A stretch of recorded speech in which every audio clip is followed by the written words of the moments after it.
The bell in Sable Creek rang out of step, a slow, hollow note that stuck in the rafters. The little chapel was whitewashed and smelling of lilac perfume lamp oil and hot dust. June Hollis sat near the doorway. Lace from her mother's dress pooled around the footrests of her chair. Someone had mended that lace a dozen times. Every stitch showed. One wheel squeaked when she shifted. Heads turned at the sound as if a coyote had barked in God's house. Pastor Whitlow dropped his ribboned bookmark. His hands shook as he picked it up. Folks filled the pews without filling the air. Their murmur lived under their breath. A woman whispered, "Poor thing." A man said, "I hear he will get a roof out of it." A boy snorted. The sound landed in June like grit in a cut. Bo Kincaid leaned against the back wall, coat open, spurs lightly tapping. He grinned with the slack ease of a man who had never had to make anything with his hands. Two friends flanked him, already smiling for jokes he had not told yet. Bo's eyes slid over June as if she were a thing on a shelf. He cupped a palm near his mouth and said to the room without looking at her, "A man marries a chair when he gets hungry enough." The laugh that followed was not loud. It was thin and sharp. It sliced. June kept her eyes on the window glass. It held a smear of sky and her own face pale and stubborn. She set her fingers on the armrest. She did not ask for this. Her father had called it mercy. The word had sat in her chest ever since heavy and wrong. Silas Hart stood at the front with his hat in both hands. He was tall and open-shouldered. His coat was plain and worn clean. He had come to Sable Creek without noise and had stayed that way. His mouth did not show much. His eyes were gray and steady like water in a windbreak. He did not turn when Bo spoke. He did not turn when the men snickered. He stood there, and the room had to work around him. Pastor Whitlow cleared his throat. "We gather under the eye of the Lord." His voice thinned, then steadied. June's wheel squeaked again. She pressed it down to stop it. The bell outside gave a dry little sway and sat still. Bo said louder, "Shame a pretty horse ends up hitched to a broken wagon." His friends barked once each. The sound popped the air. Pastor Whitlow stopped reading, his lips pressed together. He looked at no one. Silas set his hat on the rail. His boots spoke to the floor with each step. The boards knew his weight. He left the altar without hurry. The aisle split for him without being asked. He walked until he stood in front of Bo. He put his hand on Bo's shoulder. Not a shove, a claim. Bo's grin stuck. He tried to lift it back onto his face. He did not meet Silas's eyes. Silas said in a voice that did not carry far, and did not need to say one more word, "And you will be picking your teeth off the Lord's floor." The room went clean and quiet. Even the lamps ticked softer. Pastor Whitlow looked at his book as if he had found it again. He began where he had left off. The vows came and went like river stones, smooth and old. June's mouth was dry when she said "I do." It came out smaller than she felt. Silas said "I do" like a door latch set into place. No one clapped. That felt right. The pastor tied the knot with a prayer and a strained smile. June's chair clicked when she turned. The click echoed. People made way. Some looked down, some looked through her. The air had that smell that comes right before rain metal and dust and aftertaste. Sheriff Eli Garner stood at the front door with his hat against his chest. Weather and years had carved his face down to the honest lines. He did not block their way. He looked at Silas and nodded once. It was not approval. It was recognition. The chapel had a new ramp off the steps. The boards were fresh-cut resin, still bright in the grain. Nails sat proud and silver. June's palm brushed an edge and came away with a sliver of sap that smelled green. Pastor Whitlow fussed near the rail. Someone came at dawn and hammered, he said to no one in particular. A good soul. June glanced at Silas's hands on her chair. The knuckles were raw at the ridges. He moved them out of the light. They crossed the churchyard under the cottonwoods. Late sun sifted through the leaves and made coins of light on the hard earth. People drifted out behind them and hung back as if distance could hide their watching. The bell chose not to ring again. Silas did not walk ahead. He kept one hand steady on June's chair and one on the little trunk her mother had packed. He had tied the trunk with a clean square knot. He moved slow down the ramp and the chair rode true. June breathed once, without tasting pity. At the hitching rail, a mud-brown gelding with a white star lifted his head and blew. Silas tightened the cinch. He lifted June into the wagon. His hands were careful without being tender. He did not rush, and he did not look away. June felt the axis of her body shift. He set her on a folded quilt and checked the strap twice. A cluster of boys stood by the blacksmiths and stared as if a picture had come off a page. One snorted a laugh, caught Sheriff Garner's eye, and found his boots very interesting. The blacksmith held his hammer still. Even the forge breathed quieter while they rolled by. June kept her eyes level with the top of the boardwalk. She saw boots and hems and the edge of a blue dress that wanted to be kind but did not know how. She saw her own hands in her lap, open and empty and steady. Wind pulled the smell of sage in from the flats. Dust ran along the wagon spokes and thinned. Bo Kincaid had not come out yet. His friends idled outside the saloon with mouths that tried to be brave. One of them lifted his chin and then dropped it when Silas looked that way without expression. The door swung once. It stayed shut. Silas set the brake at the street's edge and checked the harness. The leather creaked in the heat. The gelding flicked an ear at a fly and waited. June could feel the road through the wagon floor. Small pebbles. A hollow where a wheel had rutted in spring. She looked back at the chapel. Its windows were soft gold. The yard was empty. The white paint showed a crack on the far corner. She felt like that crack, old and new at the same time. Sheriff Garner walked to the wagon and canted his head. "Hart," he said. Silas met his eyes. The sheriff's voice stayed low. "We are not done with Kincaid." Silas looked once over the sheriff's shoulder, past the saloon doors, past the bakery sign, out to where the road left town and lost its name. He gave a short nod. That was all. He climbed up onto the wagon bench and set the reins in his hands. The gelding shifted and settled. June touched the edge of the seat. Wood grain ran under her fingertips like water lines. She saw that someone had sanded it smooth. She looked at Silas's profile. Not kind, not cruel, just set. The wheels took the road. The town slid by in pieces. Porch shade, a stray cat under a barrel. The dead fall of last year's banners tied to a nail. The wind lifted the dust behind them and laid it back down. The chapel's bell stayed silent. A horse on the far end of the street put its head into a feed bag and made the slow, honest sound of eating. The road rose. The sun sat lower and turned the cottonwoods into black lace. June breathed, and the breath did not hurt. She sat taller without meaning to. The wagon passed the last fence post. She did not look back again. The sheriff stood in the street between the chapel and the jail, his hat on his eyes on the saloon. Pastor Whitlow had his hands on his knees and looked like a man who had just watched a storm step around his house. Beau's shadow crossed the saloon window for a blink and vanished. The town exhaled through its boards. Silas touched something under the tarp at his feet and let the canvas fall back. He clicked to the horse, and the gelding found a patient walk. The sky opened. Dry willow hills lay out ahead like a promise no one had said out loud. June folded her hands. Her ring was warm from her skin. She felt the weight of it and found it light. They left Sable Creek without hurry. The wagon wheels kept a steady count. The wind came clean across the flats, and the smell of sage turned sweeter.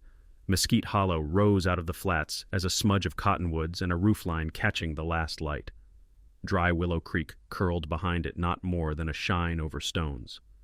The cabin was one-room log set tight, a tin patch blinking on the ridge of the roof like an old coin. The door stuck when Silas shouldered it open.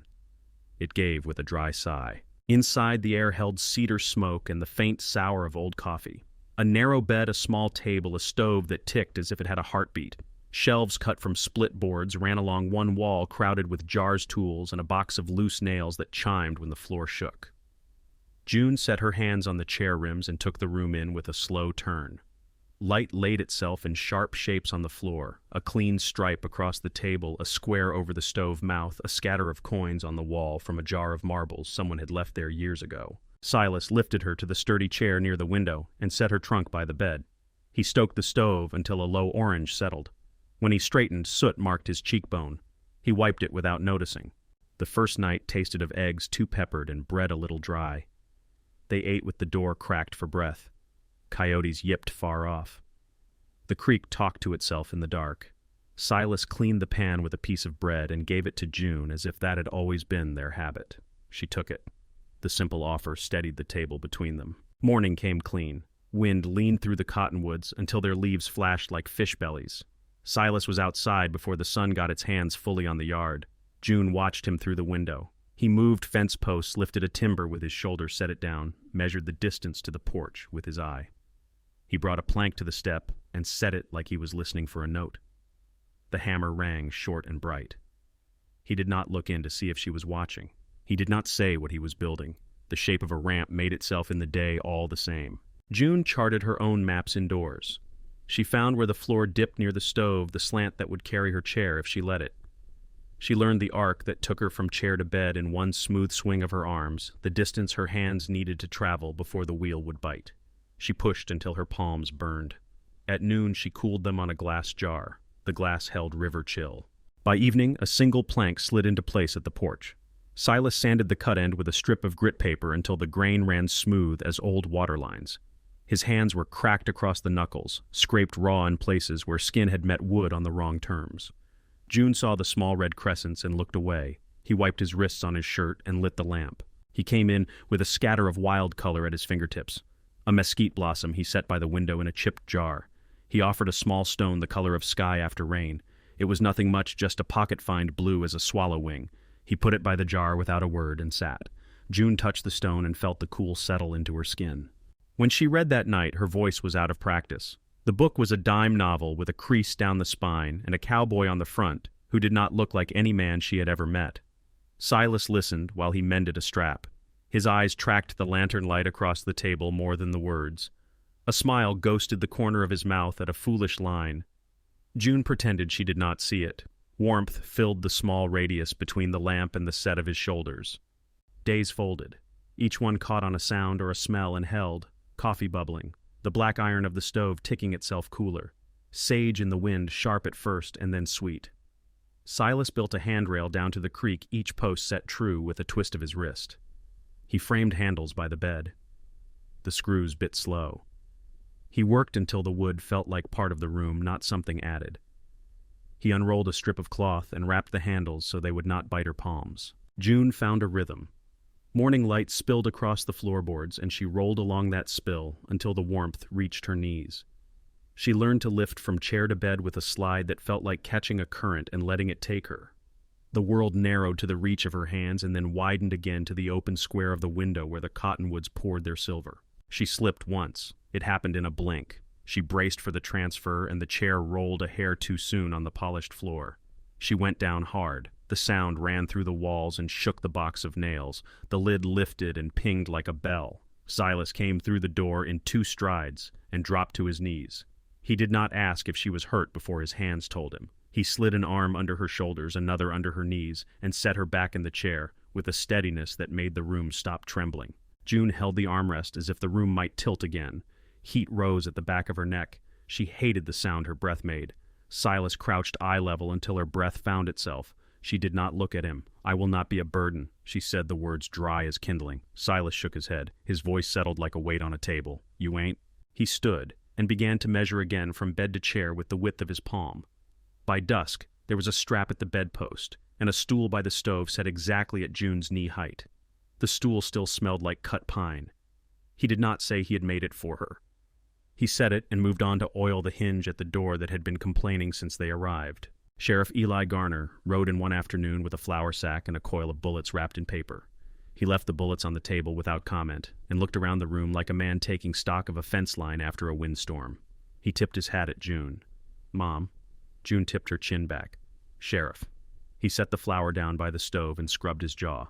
"Kincaid's boys are loud again," he said. "Buying talk at Grady's." Silas's mouth did not change shape. The sheriff watched both of them watch him. He took a breath and let it out. "If you need the law, you send word," he said. Then he stood on the porch and stared at the ridge for a long count before he mounted up and rode for town. Silas watched him go. The skin around his right eye tightened. June noticed the thin white seam of a scar above the brow, the kind that comes from a hard edge in a bad night. She almost asked, then let the question settle and go quiet. Evenings shifted them toward each other. June read less and spoke more. The stories fell away. She told him the pattern of the harvest fair she used to ride, the exact feel of a barrel under her leg when the horse bent at the knee and taught the air to move. He listened with his hands open on the table. He told her where water hides in a dry year, how cottonwoods whisper the bank is near if you listen right. She laughed once short and clean. The sound surprised both of them. He began leaving small things on the sill. A crow feather white at the edge, a washer he polished till it flashed like a coin, a pebble shaped like a heart. June did not ask why. He did not explain. The sill became a thin museum of their days. One night the wind shifted and brought the smell of rain from far up the draw. The air tightened. The cottonwoods lifted their leaves and showed the pale underside.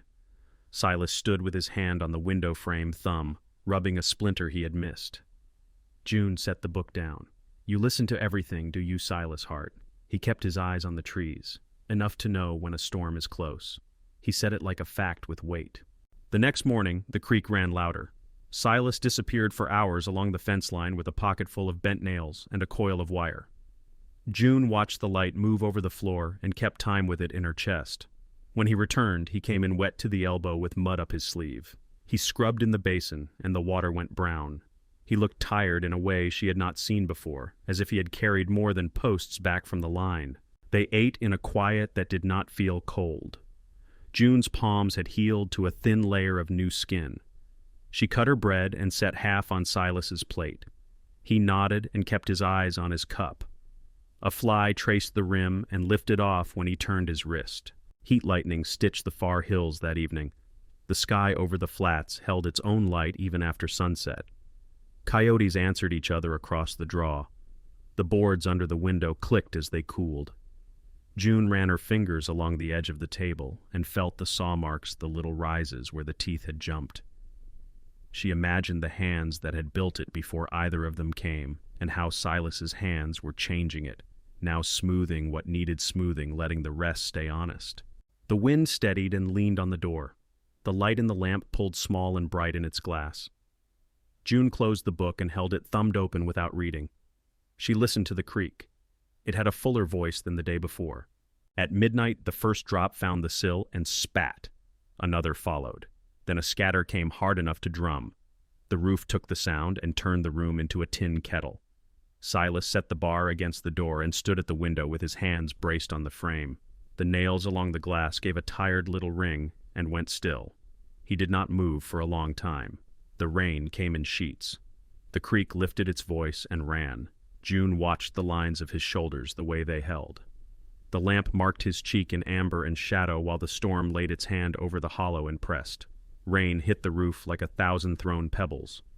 The tin took the weight and sang a hard, ugly song. The creek lost its small talk and began to shout. June watched the lamp throw a circle on the table while the wind shouldered the door. The bar held. The nails in the frame ticked once, then settled. Silas stood at the window with both hands on the sill. The glass was black, then white, with sheet lightning, then black again. Water ran down the pane in slanting lines. His shoulders were set the way a post sets in good ground. His breath lifted and fell slow. She rolled closer until the lamp brushed the edge of his shirt with honey color. The room smelled of wet dust and old coffee and iron warmed by flame. She could hear the creek changing a deeper throat, a pull that wanted to take the bank with it. The floor moved under her wheels in a way she could not see, a soft tremor that came and went. A draft slipped past the door and lifted the hair at the nape of her neck. Silas did not look back. He was quiet in the way of a man who had run out of places to set a thing down. When he spoke, it came low, careful, like someone putting a blade away. I should have told you before. June felt the chair under her as if it were the last solid thing in the county. The rain made its steady noise. She said nothing. I was not just passing through when I came to Sable Creek. He took one hand off the sill and set it flat on the table. His knuckles were split where wood had fought him. A scar across the first finger looked old and white in the lamplight. I wore a badge then, deputy, under Eli Garner. The creek threw its voice against the far bank. The lamp hissed once and steadied. That night at the stable, he said. I was on duty. Bo and his boys had been rough for months, taking stock that was not theirs, talking like the town was a stage for their show. I thought it was drink talk. I thought it would be scare and run. His mouth closed on the last word until the muscle in his jaw stopped jumping. I hesitated. The rain sharpened on the roof. The seam in the tin found its old complaint and began to drip in a slow count into a bowl near the door. June listened. The sound hit, then spread out. Her hands curled on the armrests until the wood pressed a pattern into her palm. When I got there, it was already burning, he said. The horses were screaming. I heard you after them. You were small in all that noise, but I heard you. I pulled you out. He moved his hand as if it still remembered the weight of that night. He did not look at her. His eyes fixed on a place past the glass that the storm had taken away. I did not know what you would lose until morning. I did not stop it from happening. I did not try fast enough. He swallowed, and the word came raw.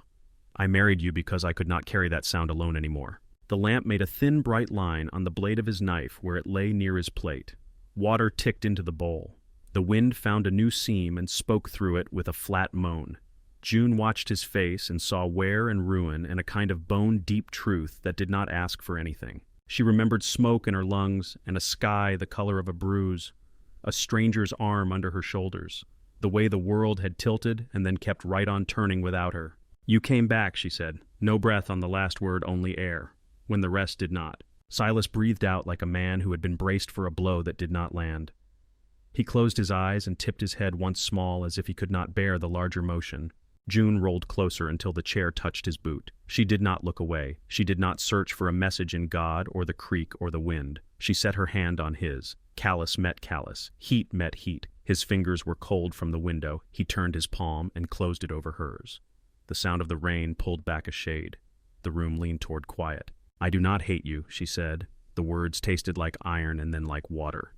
"You pulled me out." His shoulders dropped a fraction. The set of his mouth broke and softened. The lamp showed the line at his brow that trouble had carved and showed it ease. He bowed his head until his forehead rested against the back of her hand. The creak filled the silence for them. The bowl near the door filled to the lip and the drip sound changed. He stood and moved without hurry to the stove. He fed it and set the kettle and waited until steam lifted with a small white sigh. He poured 2 cups and brought one to her. The tin burned his fingers, but he did not let it show. June sipped. The coffee bit and then warmed. She felt the heat go down and settle and live there a while. They sat that way for a long time.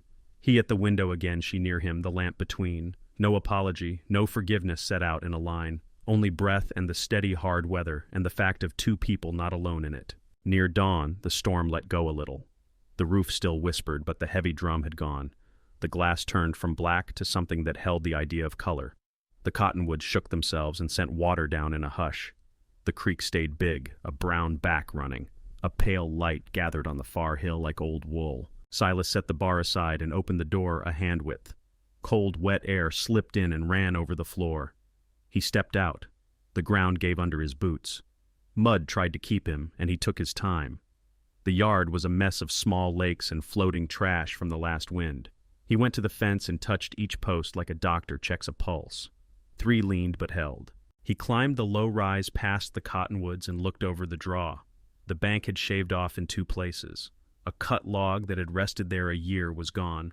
On the ridge above the cabin, the mud held fresh marks where it had not held any the night before. Horse prints, deep, more than 2. The edges were sharp. The rain had not had time to soften them. He squatted and put a palm on the nearest print. Water pooled in the low parts. The circle of his hand looked small in it. He straightened and stood still. Sound travels strange after a storm. The world seems to listen back. He heard the creak, then a bird with a torn voice, then a mistake of laughter from far off that did not belong to morning. It rode the air, thin and bright as wire. He had heard that laugh at Grady's and in doorways and late in streets, when a man wanted to show he could take up more space with his noise than his size ever would. Silas turned and walked back without rush. Mud climbed his boots and cracked as he moved. When he stepped inside, June had the lamp down to a low burn. Steam curled from the kettle again. Her eyes went to his hands first, then his face. He set the door and the bar in place and wiped rain from his hair with the back of his wrist. "They are on the ridge," he said.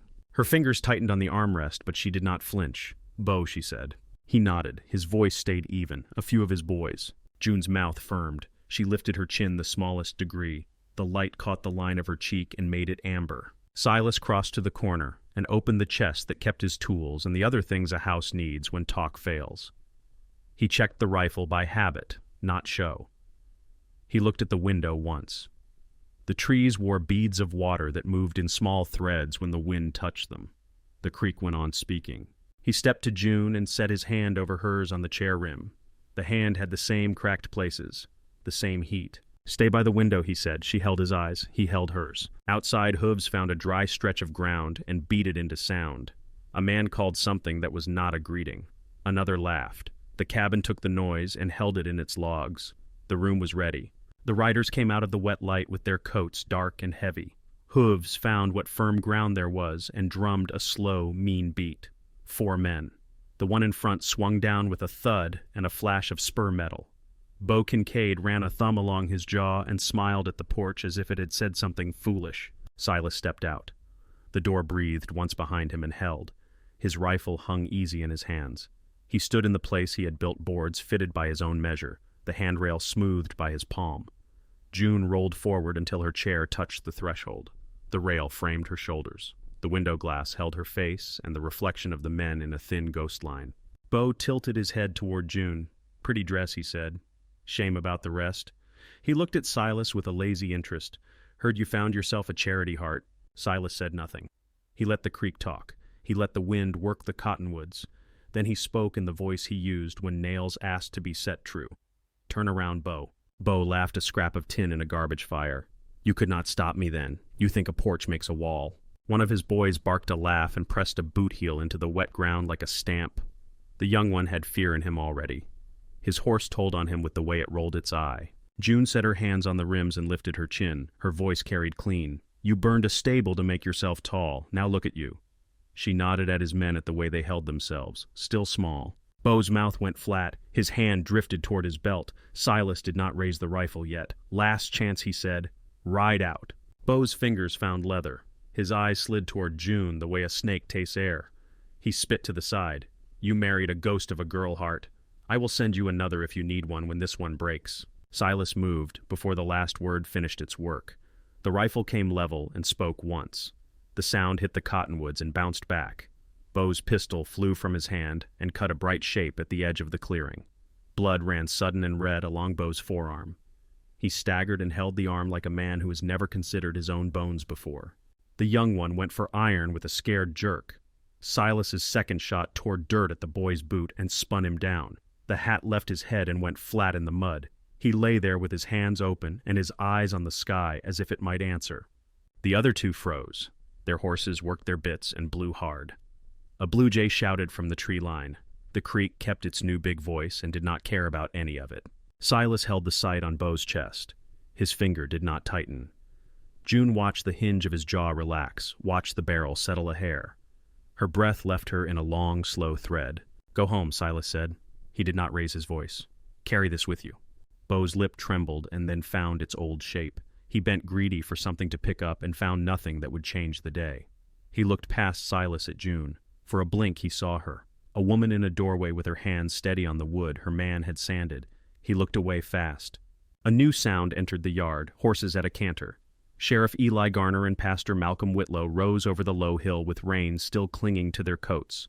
The sheriff slid down with his hand near his gun and took stock without turning his head. His eyes cut to Bo's arm. He let go of his own pistol. Pastor Whitlow's boots sank to the ankle and made sucking sounds as he came on. Sheriff Bo started. His voice broke and came back sour. "They jumped us." He nodded at his boys at the hat on the ground at his arm that would not stop bleeding. Garner's look stayed on Silas long enough to say he had heard everything the yard was trying to tell.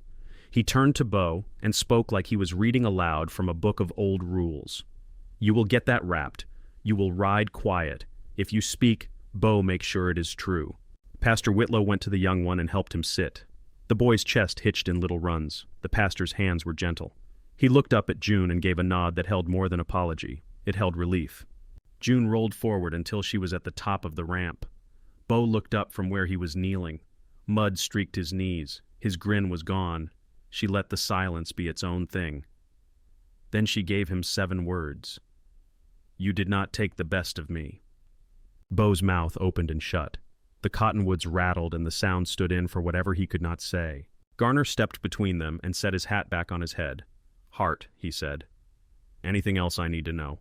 Silas shook his head once. "No sheriff." That was the first lie Silas had told in weeks, and it was not the kind that breaks a town. The sheriff looked at the rifle, then at the untouched space under Silas's boot. He nodded as if the earth there had given him an answer. He put a hand on Bo's shoulder and lifted him with a firm pull that did not ask permission. Pastor Whitlow handed the young man his hat. The boy took it like a gift he did not deserve. They mounted.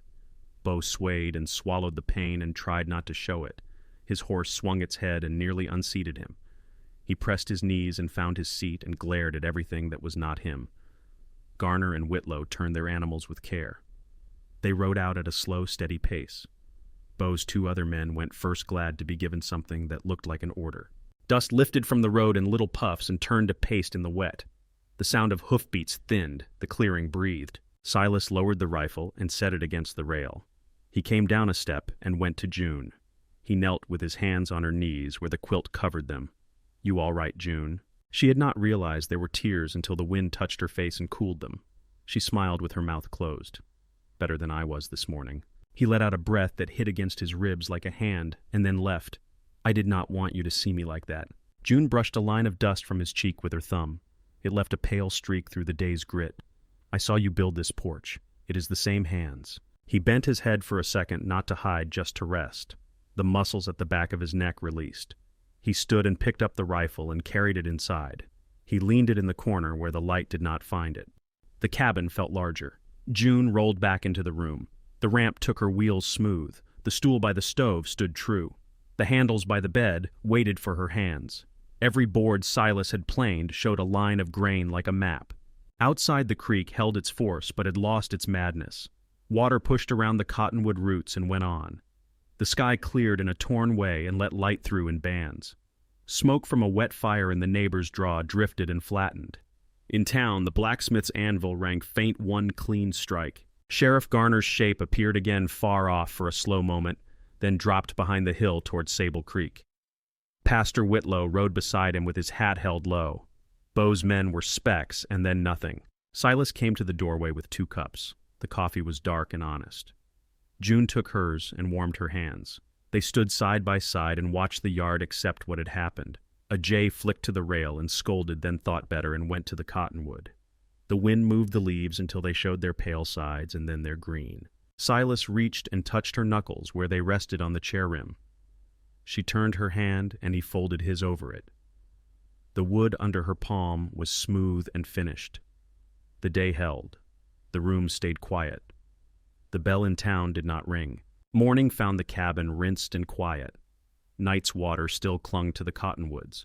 Drops gathered at the tips and fell one by one like small decisions. The creek held its deeper voice but had stopped shouldering the bank. Mist lifted in thin ropes from the draw. Silas stepped onto the porch with a length of plank on his shoulder and a handful of nails between his teeth. He set the board against 2 uprights he had braced the week before and checked the level with his eye. June watched him from the window. His hammer kept a patient rhythm, not the sharp talk of a warning, but the sound of something becoming itself. When he planed, the edge curls of pale wood gathered at his feet and looked like a spill of ribbon. He worked until a small platform took its place beside Bramble's hitching post. The surface was sanded smooth. The corners were eased so cloth would not catch and skin would not split. He rubbed a thin coat of oil into the grain with the heel of his hand and stood back. The boards shone in a quiet way. He came inside and washed his hands in the basin. The water took the sawdust and carried it off to its own work. He dried his fingers on a clean cloth and turned to June. "Ready."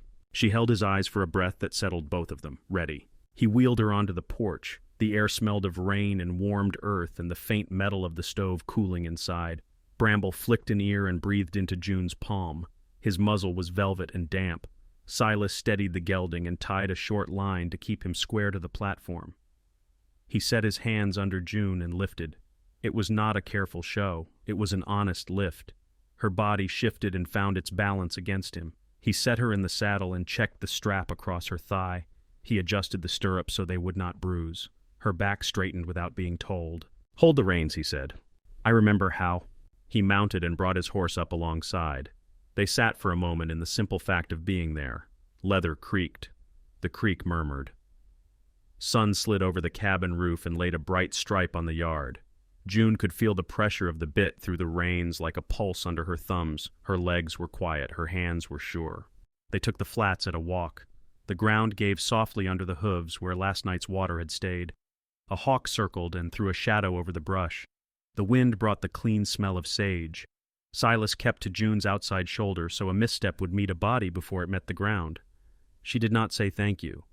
He did not ask for it.